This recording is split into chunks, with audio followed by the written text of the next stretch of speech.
الحمد للہ وکفى والصلاة والسلام على عباده الذین اصطفى خصوصا على افضلهم وخاتم النبیین محمد الامین وعلى آلہ وصحبہ اجمعین. اما بعد فقد قال اللہ تبارک وتعالی كما ورد في آخر سورة الجمعہ: اعوذ باللہ من الشیطان الرجیم بسم اللہ الرحمن الرحیم.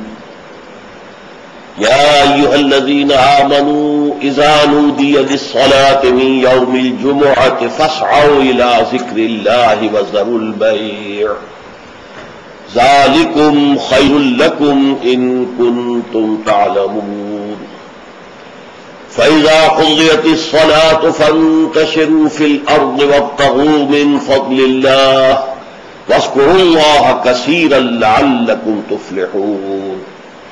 وَإِذَا رَأَوْا تِجَارَةً أَوْ لَهْوًا انفَضُّوا إِلَيْهَا وَتَرَكُوكَ قَائِمًا. قُلْ مَا عِندَ اللَّهِ خَيْرٌ مِّنَ اللَّهْوِ وَمِنَ التِّجَارَةِ وَاللَّهُ خَيْرُ الرَّازِقِينَ. صدق اللہ العظیم.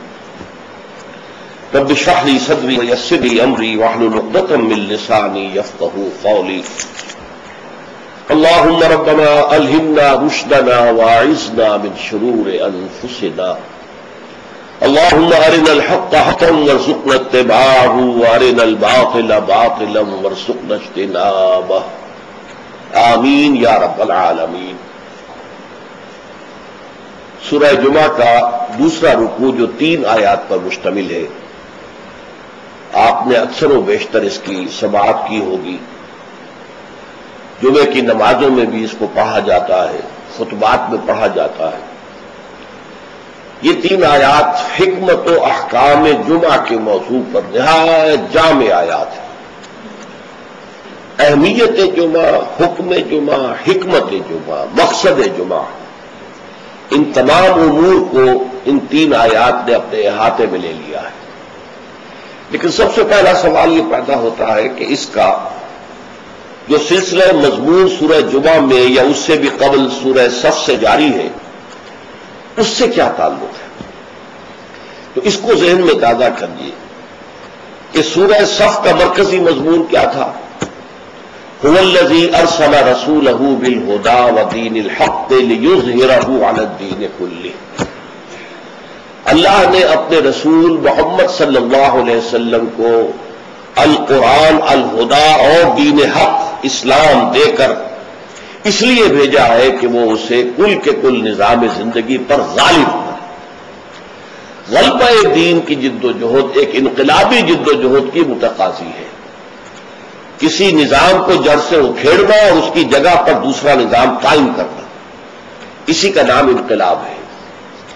اب انقلاب جو ہے وہ فدائین کے ذریعے سے آتا ہے. ایسے لوگ کہ جو انقلاب برپا کرنے کو اپنی زندگی کا مقصد بنا لیں، تن من دھن اس کے لیے نچھاور کرنے کو تیار ہو، منظم ہو، کسی امیر کا حکم مان کر حرکت کرتے ہوں، اور جب حکم آ جائے تو رک جائیں.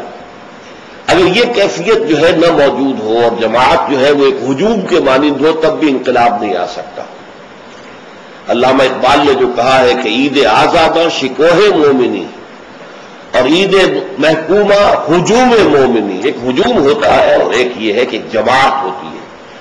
سوئے قطار می کشم ناقہ بے زباب را.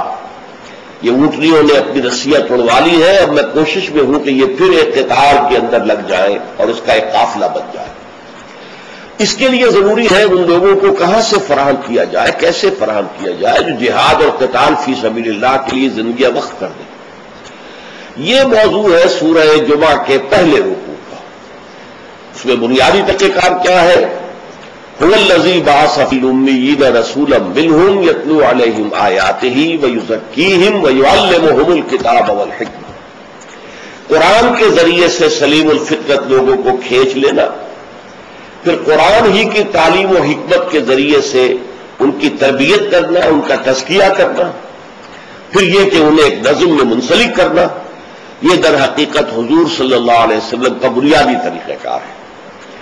اس کے ساتھ چونکہ اضافی طور پر ایک اور مضمون آ گیا اور وہ یہ کہ امت محمد صلی اللہ علیہ وسلم کے یوں سمجھیے کہ اس کی ترتیب یا ترکیب یہ ہے، کمپوزیشن یہ ہے کہ اس کا ایک نیوکلیس ہے، مرکز، وہ تو ہے بنو اسماعیل پر مشتمل ہے، براہ راست حضرت ابراہیم کی اولاد بواسطہ ہے حضرت اسماعیل علیہ السلام۔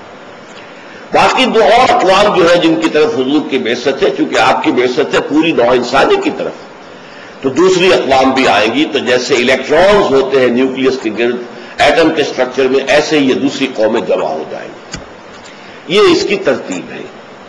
لیکن چونکہ حضور کا سارا طرز عمل جو ہے اور آپ کا اعلی انقلاب جو ہے وہ قرآن مجید ہے، اور آپ کا سارا عمل اس کے گرد گھوم رہا ہے، دعوت و تربیت و تزکیہ کا سارا نظام قرآن کے گرد ہے۔ هو الذی بعث فی الامیین رسولا منہم یتلو علیہم آیاتہ ویزکیہم ویعلمہم الکتاب والحکمہ۔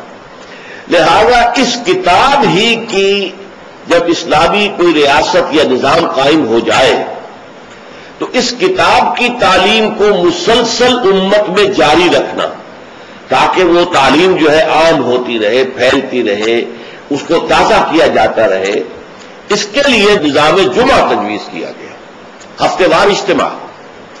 اب اس کو نوٹ کر لیجئے کہ نہ تو وہاں پریس تھا کہ کتابیں ہوں، رسالے ہوں، اخبار ہوں، نہ وہاں ریڈیو، نہ وہاں ٹیلی ویژن، نہ وہاں اسکول، نہ وہاں کالج، نہ یونیورسٹیاں۔ تعلیم کا نظام کیا تھا؟ اچھا، تعلیم ایک تو ہوتی ہے بچوں کی تعلیم، اس کا تو بہت آسان کام ہوتا ہے، لیکن تعلیم بالغہ، انقلاب جو ہے وہ در حقیقت زیادہ تعلیم بالغہ پر زور دیتا ہے۔ ایک جو بھی انقلابی جو رہنما ہے، لیڈر ہے، وہ سب سے پہلے اپنے زمانے کے ایڈلٹس کو مخاطب کرتا ہے، ان کو تعلیم دیتا ہے، ان کے ذہنوں کا تزکیہ کرتا ہے، ان کے ذہنوں میں اپنا انقلابی فکر بٹھاتا ہے، جاگوزی کرتا ہے، پھر ان میں سے جو موٹیویٹ ہو جاتے ہیں اور جو رسپونڈ کرتے ہیں ان کو جمع کرتا ہے، منظم کرتا ہے، طاقت بناتا ہے۔ بچوں کی تعلیم کا اس میں دخل نہیں ہوتا، وہ تو جب نظام بن جائے گا، اسلامی نظام آ جائے گا، تو پھر اس نظام کے تحت بالکل نیا نظام تعلیم ہوگا۔ بچوں کی تعلیم ابتدا سے اس طریقے پر ہوگی کہ اس سے ان کے اندر اسلام اور ایمان کے جو جذبات ہیں وہ پیدا ہو، جہاد فی سبیل اللہ کا ذوق و شوق پیدا ہو۔ لیکن یہ کہ سب سے پہلے جو انقلاب برپا کرنا ہے، تو بچے تو انقلاب نہیں لایا کرتے، انقلاب تو ایڈلٹس لاتے ہیں، تو ان ایڈلٹس کو مخاطب کرنا اور ان کی تعلیم، ان کا ذہن بنانا، ان کے اندر اس انقلابی فکر کو ان کے ذہنوں میں، دلوں میں اتار دینا، جاگوزی کر دینا، یہ ہے وہ مقصد کہ جو نظام جمعہ کے ذریعے سے امت میں اس کو دوام دے دیا گیا۔ جمعے کا ممبر جو ہے اسے ممبر رسول کہتے ہیں۔ ممبر رسول پر جو کھڑا ہوتا ہے وہ نائب رسول ہے۔ وہ نائب رسول وہی کام کرے جو حضور کرتے تھے، یتلو علیہم آیاتہ ویزکیہم ویعلمہم الکتاب والحکمہ۔ یہ کام امت کے اندر جاری و ساری ہو جائے، اس کا تسلسل ہو، اس کا دوام ہو، اس کے لیے جمعہ کی فرضیت کی گئی۔ تو یہ ربط ہے، تعلق ہے کہ در حقیقت جو سورہ جمعہ کا پہلا مضمون ہے اسی کا ایک تسلسل ہے، نظام جمعہ۔ یہ ہفتے وار اجتماع ہے، آپ کے علم میں ہوگا کمیونسٹوں کا معاملہ بھی یہ ہوتا تھا، ان کا بھی ایک فلسفہ تھا مارکسزم، اور جب تک وہ فلسفہ ذہنوں میں اتر نہ جائے وہ شخص کمیونسٹ کیسے بنے گا؟ اور پھر وہ فلسفہ تازہ رہنا چاہیے، ان کے ذہنوں میں اجاگر رہنا چاہیے، مدھم نہ پڑ جائے، کہیں ان کے ساتھ اس کی ذہنی کمٹمنٹ کمزور نہ ہو جائے۔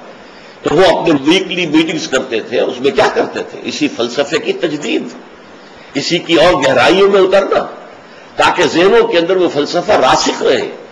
جب فلسفہ راسخ رہے گا تو انقلابی فرور، انقلابی ذیل، انقلابی جذبہ بھی برقرار رہے گا اور انسان جو ہے تن من دل لگا دے گا۔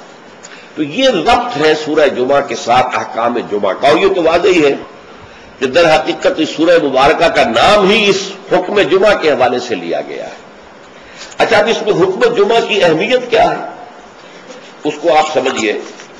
میں چند احادیث آپ کو سنا رہا ہوں۔ ترمذی شریف کی روایت ہے، من ترک الجمعۃ ثلاث مرات تہاونا طبع اللہ علی قلبہ، جس شخص نے 3 جمعے چھوڑ دیے کسر کی وجہ سے، یعنی کوئی اور عذر نہیں ہے، بیماری نہیں تھی، مسافر نہیں تھا، کوئی عذر، تہاونا، بس وہ اس کی اہمیت کو نہ سمجھتے ہوئے، اس کو کہتے ہیں ہون، جو آسانی سی بات ہو، بس کوئی اہمیت نہ ہو جس کی، تو تہاونا طبع اللہ علی قلبی، اللہ تعالیٰ اس کے دل پر مہر کر دے.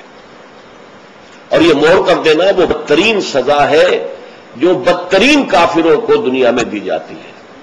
ختم اللہ علی قلوبہم اور طبع اللہ علی قلوبہم، یہ بدترین کافروں کی سزا ہے. جو مسلمان جمعے کی اہمیت کو نظر انداز کرتے ہوئے بغیر کسی عذر کے اگر وہ جمعہ چھوڑ دے گا 3 جمعے، تو اس کے دل پر مہر ہو جائے گی.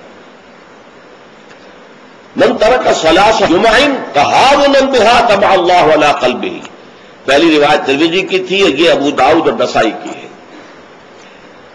وقال مالک، امام مالک نے موطا میں جو بات کہی ہے وہ یہ ہے کہ لا ادری عن النبی صلی اللہ علیہ وسلم ام لا الا انه صفوان بن سلیم رضی اللہ عنہ قال من ترک الجمعة ثلاثا من غیر عذر ولا علت طبع اللہ علی قلبہ. امام مالک نے جو ان کی کتاب مشہور ہے الموطا، حدیث کا پہلا مجموعہ، حدیث اور فقہ دونوں کا، اس میں کہتے ہیں امام مالک کہ میں یہ تو نہیں کہہ سکتا کہ یہ صفوان ابن سلیم نے رضی اللہ عنہ حضور سے سن کر کہا یا خود کہا، لیکن ان کا قول یہ ہے کہ جس نے بھی 3 جمعے تک کر دیے بغیر کسی عذر کے، بغیر کسی بیماری کے، طبع اللہ علی قلبہ ہی، اللہ تعالیٰ اس کے دل کے اوپر مہر کر دے گا. سب سے سخت حدیث یہ صحیح مسلم کی ہے، عبداللہ ابن عمرو بن العاص اور ابو ہریرہ دو سے مروی ہے رضی اللہ تعالی عنہما، انہما سمعا النبی صلی اللہ علیہ وسلم. یہاں بالکل یہ مرفوع حدیث ہے کہ ان دونوں نے سنا حضور سے یہ فرماتے ہوئے لَيَنْتَهِيَنَّ أَقْوَامٌ مِّنْ غَدَرِ الْجُمُعَاتِ أَوْ لَيَخْتِمَنَّ اللَّهُ عَلَىٰ قُلُوبِهِمْ ثُمَّ لَيَكُونُنَّ مِنَ الْغَافِلِينَ. لوگ باز آ جائیں اپنی جمعے کی نماز کو ترک کرنے سے، ورنہ لازماً اللہ تعالیٰ ان کے دل پر ختم کر دے گا، مہر لگا دے گا. یہ وہی لفظ ہے جو سورہ بقرہ کی ابتدا میں آیا ہے، ان الذین کفروا سواء علیہم انذرتہم ام لم تنذرہم لا یؤمنون ختم اللہ علی قلوبہم وعلی سمعہم وعلی ابصارہم غشاوہ. پھر وہ غافلوں میں سے ہو جائیں گے. اسی صحیح مسلم میں حضرت عبداللہ ابن مسعود سے ایک اور روایت ہے، ان النبی قال لقوم یتخلفون عن الجمعة لقد هممت ان آمر رجلا يصلي بالناس ثم احرق على رجال يتخلفون عن الجمعة بيوتهم. حضور نے فرمایا میرا یہ دل چاہتا ہے کہ میں کسی اور شخص کو امامت کے لیے کھڑا کر دوں اور ان لوگوں کے گھروں میں جا کر ان کے سمیت آگ لگا دوں کہ جو جمعے کے اندر حاضر نہیں ہو. اب آپ ایک طرف حضور کی شخصیت کو دیکھیں، آپ کے اندر نرمی تھی، رقت تھی، شفقت تھی، محبت تھی، رأفت تھی، لیکن دوسری طرف سختی کا یہ عالم ہے کہ جمعے کی اہمیت تاکہ معلوم ہو جائے کہ جمعے کی اہمیت کیا ہے. یا ایھا الذین آمنوا اذا نودی للصلاۃ من یوم الجمعۃ فاسعوا الی ذکر اللہ وذروا البیع. اے ایمان کے دعوے دارو، جب پکارا جائے نماز کے لیے جمعے کے دن، مراد ہے نماز جمعہ. ویسے تو ظاہر بات ہے کہ اذان تو فجر کی بھی ہوگی، عصر کی بھی، مغرب کی بھی، عشاء کی بھی. یہاں مراد کیا ہے؟ نماز جمعہ کے لیے جب اذان دی جائے فاسعوا الی ذکر اللہ. لفظی ترجمہ تو ہوگا تو پھر دوڑ پڑو اللہ کے ذکر کی طرف. صحیح کے معنی دوڑنا ہے، لیکن یہ کہ چونکہ حضور نے صلی اللہ علیہ وسلم دوڑنے سے منع کیا ہے، لہذا لب کو یعنی ہمتاً متوجہ ہو جاؤ. اب کوئی کاروبار دنیاوی تمہیں اپنا ذرا اس گاہک کو نپٹا لوں، پھر نہیں، فوراً کاروبار بند. فرمایا فاسعوا الی ذکر اللہ وذروا البیع، کاروبار چھوڑ دو. ذالکم خیر لکم ان کنتم تعلمون، یہی تمہارے لیے بہتر ہے اگر تم سمجھو.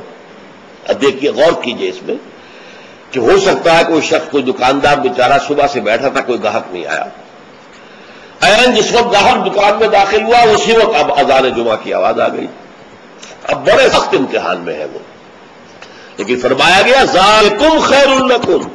بظاہر گھاٹے کا سودا ہے، صبح سے بیکار بیٹھے تھے، کوئی گاہک نہیں تھا، اب آیا ہے تو نماز کی اذان آ گئی، چھوڑ کے جانا پڑے گا. ضرور پہ کاروبار چھوڑ دینا یہ لازم ہے، یہ حکم ہے، یہ واجب ہے، فرض ہے چھوڑ دینا. اس میں کسی قسم کی کوتاہی جو ہے وہ پسندیدہ نہیں ہے. تو جمعے کی اہمیت کے لیے ایک طرف تو قرآن مجید کے یہ الفاظ، یا ایھا الذین آمنوا اذا نودی للصلاۃ من یوم الجمعۃ فاسعوا الی ذکر اللہ وذروا البیع ذالکم خیر لکم ان کنتم تعلمون، اور اس کے ساتھ جمع کیجئے وہ احادیث جو میں آپ کو سنا چکا ہوں۔ اگر 3 جمعے کسی مسلمان نے بغیر عذر کے، ہاں عذر ہو سکتا ہے، آپ بیمار ہیں تو آپ پر فرض نہیں ہے، آپ مسافر ہیں تو مسافر پر فرض نہیں ہے، آپ غلام ہیں کسی کے تو آقا کی اجازت کے بغیر نہیں جا سکتے، لہذا غلام پر بھی جمعہ فرض نہیں ہے، بچے پر بھی جمعہ فرض نہیں ہے، خواتین پر جمعہ فرض نہیں ہے، وہ اپنی ظہر کی نماز اپنے گھروں میں ادا کریں، جمعہ کی فرضیت نہیں ہے۔ لیکن جس پر جمعہ فرض ہے اور پھر وہ صرف تہاوناً، کسل مندی یا اس کی اہمیت کو نہ سمجھتے ہوئے وہ اگر جمعے مسلسل ترک کر دے گا تو طبع اللہ علی قلوبہم بھی آ گیا، اور ختم اللہ علی لیختمن اللہ علی قلبہ، اللہ تعالیٰ اس کے دل کے اوپر مہر کر دے گا۔ اچھا، اس میں اب جو نوٹ کرنے کی بات ہے وہ یہ ہے، جمعے کو جمعہ بنانے والی شے خطبہ جمعہ ہے۔ نماز تو ظہر کی نماز کا قائم مقام جمعہ ہے نا، ظہر کے 4 فرض ہیں اور جمعے کے 2 ہیں، تو نماز اصل شے نہیں ہے، اصل شے جو ہے خطبہ جمعہ ہے جس نے کہ جمعے کو اہمیت دی ہے۔ اس لیے کہ خطبے میں تعلیم ہوتی ہے، تلقین ہوتی ہے، جسے میں نے کہا اصل جو مقصد ہے یہ ہفتے وار اجتماع ہے۔ اس ہفتے وار اجتماع میں تازہ کرنا ہے اپنے نظریے کو، اپنے خیالات کو، اپنے نظریات کو، اپنے عقائد کو تازہ کرنا ہے، اسے پانی دینا ہے، سینچنا ہے، اور یہ کام در حقیقت خطبے کا ہے۔ ویسے یہ کہ تاریخی اعتبار سے جان لیجئے کہ اسلام جو ہے شروع سے اسلام ہے، حضرت آدم سے لے کر حضور تک اور آج تک اصل دین جو ہے وہ اسلام ہے، ان الدین عند اللہ الاسلام۔ یہ تو اسلام کے ایڈیشنز ہیں کہ ایک خاص احکام جو حضرت موسیٰ کو دیے گئے تو وہ اس وقت کے لوگوں کے لیے وہ لازم تھے، پھر وہ احکام جو ہے شریعت محمدی کی شکل میں آئے ہیں صلی اللہ علیہ وسلم تو ہم پر وہ واجب ہے، لازم ہے۔ لیکن یہ کہ یہ نظام جو ہے رہا ہے ان تمام مذاہب میں کہ ہفتے کے ایک دن کو فارغ کیا جائے اللہ کی یاد کے لیے۔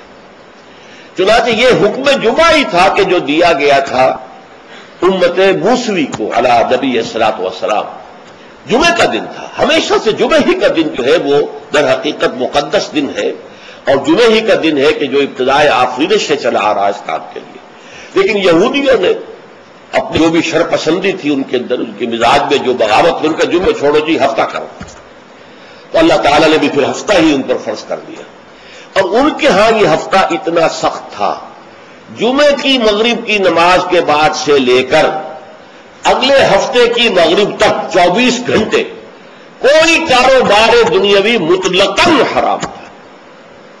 آج بھی امریکہ کے اندر جو لوگ رہتے ہیں، جو پریکٹسنگ جیوز ہیں، جن کے وہ لمبے لمبے بال ہوتے ہیں، ادھر زلفیں ہوتی ہیں، اور انہوں نے لمبے لمبے کوٹ سیاہ رنگ کے پہنے ہوتے ہیں، اور فیلٹ ہیٹ ہوتا ہے ان کا خاص طرز کا سیاہ رنگ کا، یہ جو پریکٹسنگ یہودی ہیں، آرتھوڈاکس یہودی ان کو کہتے ہیں، یہ جمعے کی شام سے اپنے ٹیلی فون کنیکشن بند کر دیتے ہیں، کوئی گفتگو نہیں، ان کے تمام دفاتر بند، گھروں پر بھی کوئی ٹیلی فون نہیں لیں گے، وہ سب بند، اور اس کے بعد ان کا پورا دن گزرتا ہے۔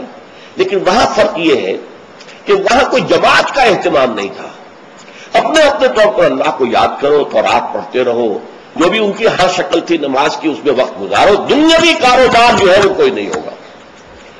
اس کے بعد عیسائیوں کا معاملہ آیا، انہوں نے ایک اور آگے قدم بڑھایا اور ہفتے کو ترک کر کے اپنے آپ کو یہود سے ممیز کرنے کے لیے اتوار قرار دے لیا۔ اتوار کی صبح کو ان کا ایک خاص عبادت کا دن ہے، اور اس میں واقعہ یہ ہے کہ جو بھی کوئی پریکٹسنگ یا کوئی تھوڑا بہت مذہبی مزاج رکھنے والے عیسائی ہیں، وہ اتوار کے روز نہا دھو کر کپڑے بدل کر اچھے انداز میں اپنی فیملیز کے ساتھ، بچوں کو ساتھ لے کر وہ چرچ جاتے ہیں، وہاں ان کی جو بھی نماز ہے وہ نماز پڑھتے ہیں، ان کا جو بھی پادری ہے وہ خطبہ دیتا ہے، سربند ہوتا ہے، تو یہ ان کے لیے اتوار کا دن ہے۔ اس کے بعد جب یہ دونوں تہذیبیں جمع ہو گئی، یہودی جو ہے انہوں نے گویا کہ غلبہ حاصل کر لیا عیسائیوں پر، تو اب انہوں نے ویکینڈ کر لیا، سیٹرڈے اور سنڈے بوتھ، تاکہ دونوں کے دونوں کور ہو جائیں، یہودیوں کا معاملہ بھی آ گیا، عیسائیوں کا بھی آ گیا۔ حضور صلی اللہ علیہ وسلم کی امت کے لیے 2 کام کیے گئے، ایک تو گویا کہ منفی ہوگا، ایک مثبت ہوگا۔ منفی کام یہ کہ پورے دن جمعے کے کاروبار کو حرام نہیں کیا گیا، بلکہ حرام کاروبار ہے صرف اذان جمعہ سے لے کر جمعے کی نماز کے ادا ہو جانے تک، بس اس دوران میں کاروبار دنیاوی مطلقاً حرام، کوئی کاروبار آپ جائز سے جائز کاروبار کر رہے ہیں، صحیح سے صحیح کاروبار کر رہے ہیں، لیکن وہ بھی حرام ہے اس وقت اگر آپ نے کیا ہے جبکہ جمعے کی اذان ہو چکی ہے اور جبکہ نماز ابھی ادا ہو رہی ہے، اس دوران حرام۔ لیکن باقی دن کے اندر حرمت نہیں رکھی ہے، البتہ میں ابھی آپ کو بتاؤں گا۔ تشویق یہ ہے کہ صبح سے لے کر جمعے تک کا وقت جو ہے یاد الہی میں بسر کیا جائے، تشویق اور ترغیب ہے، اس لیے کہ اگلی آیت میں ہم پڑھیں گے کہ جب جمعہ کی نماز ادا ہو چکے تو تم منتشر ہو سکتے ہو زمین میں اور جاؤ اور اپنے کاروبار میں لگ جاؤ۔ لیکن جمعے سے قبل کے بارے میں کچھ نہیں کہا، نہ تو یہ کہا کہ کاروبار نہیں کر سکتے، نہ یہ کہا کہ کرو جاؤ تمہیں اجازت ہے، نہیں، وہاں سکوت اختیار کیا قرآن نے۔ فَإِذَا قُضِيَتِ الصَّلَاةُ فَانتَشِرُوا فِي الْأَرْضِ وَابْتَغُوا مِن فَضْلِ اللَّهِ، جب نماز ادا ہو چکے تو تم زمین میں منتشر ہو سکتے ہو۔ یہاں پر بھی اگرچہ وجوب کا لفظ آیا ہے کہ فانتشروا، منتشر ہو جاؤ، لیکن یہاں جو ہے مانا ہے تمام علماء نے کہ یہ وجوب جو ہے یہ کسی شے کی فرضیت کے لیے نہیں ہے کہ لازماً جمعے کے بعد منتشر ہو جانا ضروری ہے، بلکہ استحباب ہے، جا سکتے ہو، اجازت ہے، مباح ہے۔ کاروبار کی حرمت کا معاملہ ختم ہو گیا جیسے ہی جمعے کی نماز ادا ہو چکی، اب آپ جائیں، اپنے دفتر میں جائیں، اپنے کاروبار میں جائیں، اپنی دکان پر جائیں، کوئی اعتراض نہیں۔ لیکن یہ ہے کہ جہاں تک پہلے کا وقت ہے اس کے بارے میں کوئی بات نہیں آئی، یہ احادیث میں آئی ہے اور اسے تبکیر کہتے ہیں۔ پسندیدہ یہ ہے کہ جمعے کی صبح ہی سے انسان جو ہے وہ اس کام میں مصروف ہو جائے جو کام یہودیوں کے ہاں تھا پورے یوم سبت میں، اسے تبکیر کہتے ہیں۔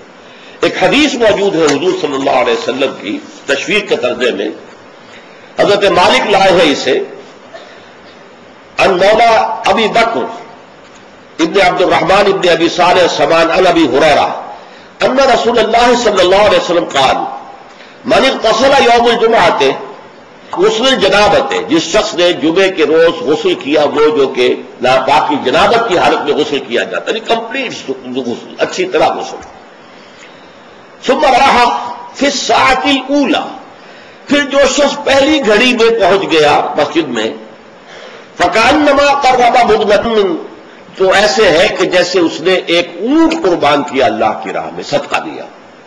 ومن راح فی الساعۃ الثانیۃ، جو دوسرے گھنٹے میں دوسری گھڑی میں گیا، فکأنما قرب بقرۃ، تو ایسے ہے جیسے کہ ایک گائے اس نے اللہ کی راہ میں صدقہ کر دی اور ذبح کر دی، شرات کر دی۔ ومن راح فی الساعۃ الثالثۃ، اور جو تیسری گھڑی میں تیسرے گھنٹے میں گیا، فکأنما قرب بشاۃ او قرن، پھر یہ اس کے برابر ہوگا کہ گویا کہ کسی نے ایک بکری اللہ کی راہ میں ذبح کر دی، صدقہ کر دی، یا کوئی میڑھا کر دیا۔ ومن راح فی الساعۃ السابعۃ، اور جو گیا چوتھے گھنٹے میں چوتھی گھڑی میں، فکأنما قرب دجاجۃ، تو یہ اس کے برابر ہے کہ گویا کہ اس نے ایک مرغی جو ہے اللہ کی راہ میں دے دی، خیرات کر دی۔ ومن راح فی الساعۃ الخامسۃ، اور جو پانچویں ساعت میں گیا، فکأنما قرب بیضۃ، تو وہ ایسے ہے گویا کہ اس نے ایک انڈا اللہ کی راہ میں خیرات کر دیا۔ فإذا خرج الامام، تو جب امام نکل آئے، حضرت الملائکہ یسمعون الذکر، تو اب فرشتے، ایک اور روایت میں الفاظ آئے ہیں جو فرشتے بیٹھے ہوتے ہیں حاضری درج کرنے کے لیے، فلاں آ گیا، فلاں آ گیا، یہ چوتھی ساتھ میں آیا، یہ تیسری میں آیا، یہ دوسری میں آیا، یہ پانچویں میں آیا، تو فرشتے اپنے وہ رجسٹر بند کر کے، اور وہ خود الذکر، یعنی وہ جو امام اب خطبہ دیتا ہے وہ الذکر ہے، اس خطبے کی طرف وہ ہمتن متوجہ ہو جاتے ہیں۔ چنانچہ ایک تو یہ بات جان لیجئے کہ اس کے بارے میں امام الہند حضرت شاہ ولی اللہ دہلوی رحمۃ اللہ علیہ کی رائے ہے کہ اس سے مراد یہ نہیں ہے کہ فجر کی نماز کے بعد طلوع آفتاب کے بعد پہلا گھنٹہ، پھر اس کے بعد دوسرا، پھر اس کا تیسرا، پھر اس کا چوتھا، پانچواں، بلکہ یہ زوال کے بعد سے خفیف ساعات ہے، یعنی زوال سے وقت شروع ہوا، سورج جو ہے وہ نصف النہار سے ذرا ڈھلکا لدنو کی شمس، تو اس کے ساتھ ہی جمعے کا وقت شروع ہو گیا، تو اس وقت سے پہلی ساعت، دوسری ساعت، گویا کہ یہاں ساعت سے مراد گھنٹہ نہیں ہے بلکہ کوئی اور لطیف قسم کا پیمانہ وقت کا ہے۔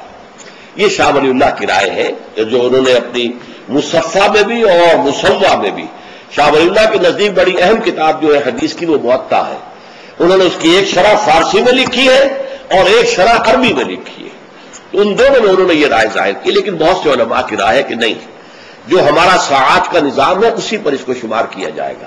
لیکن اس پر بھی اجماع ہے کہ جو اس کے بعد بھی آتا ہے جمعہ تو اس کا بھی ہو جائے گا. جمعے کی فضیلت سے اسے کوئی حصہ نہیں ملے گا, جمعے کی برکات سے اسے کوئی حصہ نہیں ملے گا, جمعے کا جو خاص مقام اور مرتبہ ہے اس کی حیثیت سے وہ محروم رہے گا. لیکن جہاں تک فرضیت جمعہ ہے وہ اس فرضیت جمعہ جو ہے وہ اس کی طرف سے ادا ہو جائے گا.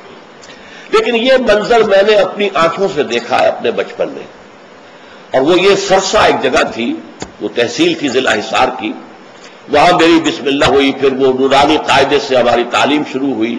تو جس مسجد میں یہ سارا کام ہو رہا تھا بڑے مرکزی مقام پر وہ مسجد تھی. کبھی کبھی اب بھی مجھے خواب میں وہ مسجد آتی ہے, اور اس مسجد میں جمعے کے دن میری اپنی جو مشاہدے کی بات ہے کہ یوں سمجھیے اشراق کے بعد سے لوگوں کی آمد شروع ہو جاتی تھی, اور دیہات سے لوگ آیا کرتے تھے. وہاں ایک خاص قوم تھی, غالباً وہ ارائی تھے, اس رائی علاقے کے ارائیوں کو وہ پچاجے کہتے تھے, جیسے کہ راجپوتوں کو رانگڑ کہا جاتا ہے. لیکن یہ کہ وہ لوگ آتے تھے اونٹوں پر سوار ہو کر, آس پاس صحرا کا علاقہ تھا, سفید کپڑے, سفید کرتے, سفید ان کے تہبند اور سفید ان کے صافے, اونٹوں کے اوپر سوار چلے آ رہے چلے آ رہے چلے آ رہے. اس لیے کہ دیہات میں جمعہ نہیں ہوتا, اور اس وقت اس پر سختی کا عمل ہوتا تھا کہ اصل جمعہ جو ہے وہ شہر میں ہے. تو وہ آتے تھے اور مسجد جو ہے وہ بس صبح ہی سے بھر جاتی تھی. کہیں ایک جگہ کوئی شخص کھڑا راز کہہ رہا ہے, کچھ لوگ اس کے گرد جمع ہے, کہیں کوئی شخص بیٹھے ہوئے قرآن خود ہی پڑھ رہا ہے, کوئی نوافل پڑھ رہا ہے. یہ نقشہ میں نے اپنی آنکھ سے دیکھا ہے, بچپن کا یہ نقشہ. اب وہ معاملہ ختم ہو گیا, بالکل ختم ہو گیا.